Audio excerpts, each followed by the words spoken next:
Video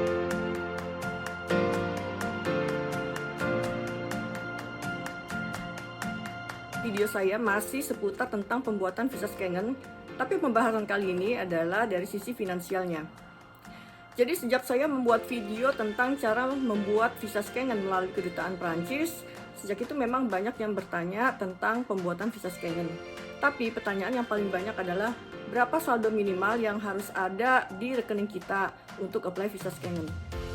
Memang untuk membuat visa Schengen disyaratkan ada bukti tabungan kita. Tapi kalau kita tanya ke kedutaannya langsung, memang mereka tidak akan menjawab berapa jumlah dan angka yang pasti agar visa kita bisa diterima. Kebanyakan orang-orang mengira untuk membuat visa Schengen semuanya beres dengan uang dan saldo yang sangat besar. Tapi semuanya ternyata tidak hanya dengan uang.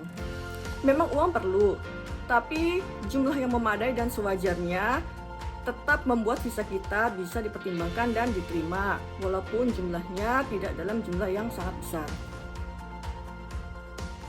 Dugaan orang-orang bahwa membuat visa Schengen, uang kita harus banyak dan saldo kita di tabungan harus besar, itu sama sekali tidak benar, walaupun memang ada pengaruhnya. Memang kalau menurut saya ada hitungan-hitungan tertentu yang membuat visa kita dipertimbangkan bisa diterima atau tidak. Pandangan orang bahwa untuk ke Eropa kita harus punya uang yang sangat banyak, itu dikarenakan image Eropa yang mahal dan kurs euro yang memang cenderung kuat dibandingkan dengan mata uang rupiah. Kalau kita tanya ke travel agent, biasanya mereka menyarankan jumlah sekitar 50-60 juta rupiah per orang harus mengendap di saldo tabungan. Tapi tentu saja jumlah ini sebenarnya tidak mutlak dan tidak harus demikian. Sekali lagi, kita harus perhitungkan biaya pengeluaran kita sehari-hari saat berada di Eropa.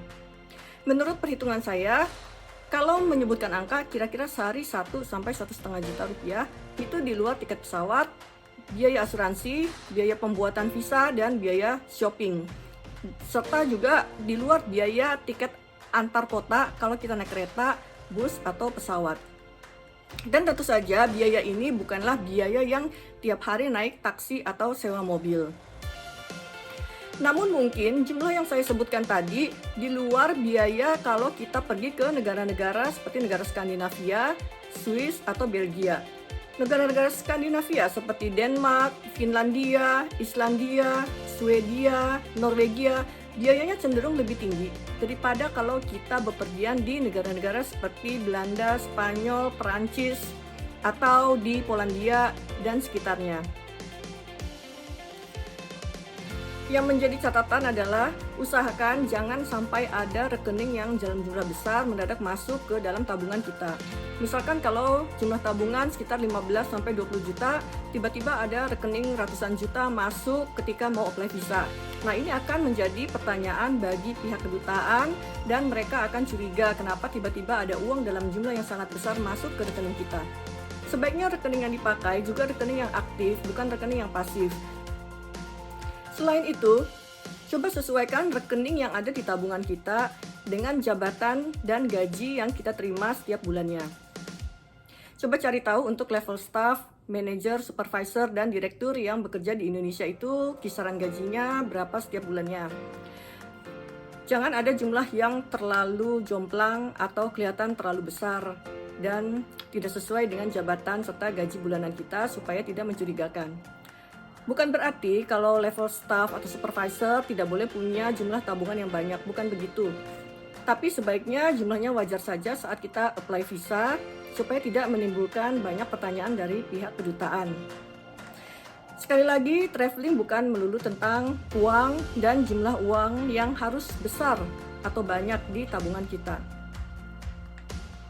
Tapi semua ini kembali ke hitungan-hitungan yang seharusnya kita keluarkan setiap hari saat kita berada di Eropa supaya tidak menyusahkan orang, kehabisan uang, dan saat kembali ke Indonesia kita masih memiliki uang untuk biaya hidup sehari-hari.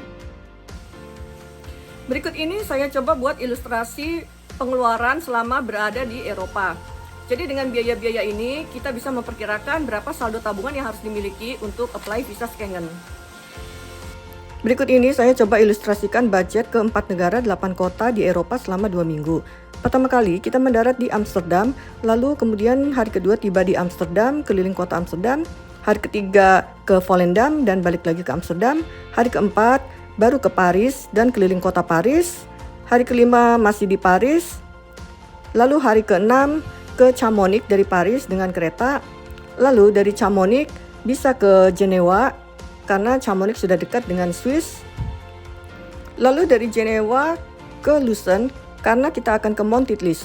Untuk menuju ke Mont Titlis lebih dekat dari Lucerne. Setelah itu baru ke Venesia, dari Venesia pindah ke Roma, lalu ke Vatikan keesokan harinya, kemudian kembali ke Roma lagi untuk menuju ke Milan. Pulang ke Jakarta melalui Milan. Budget yang dihitung di sini adalah biaya makan, akomodasi, transportasi dalam kota, dan ke tempat wisata.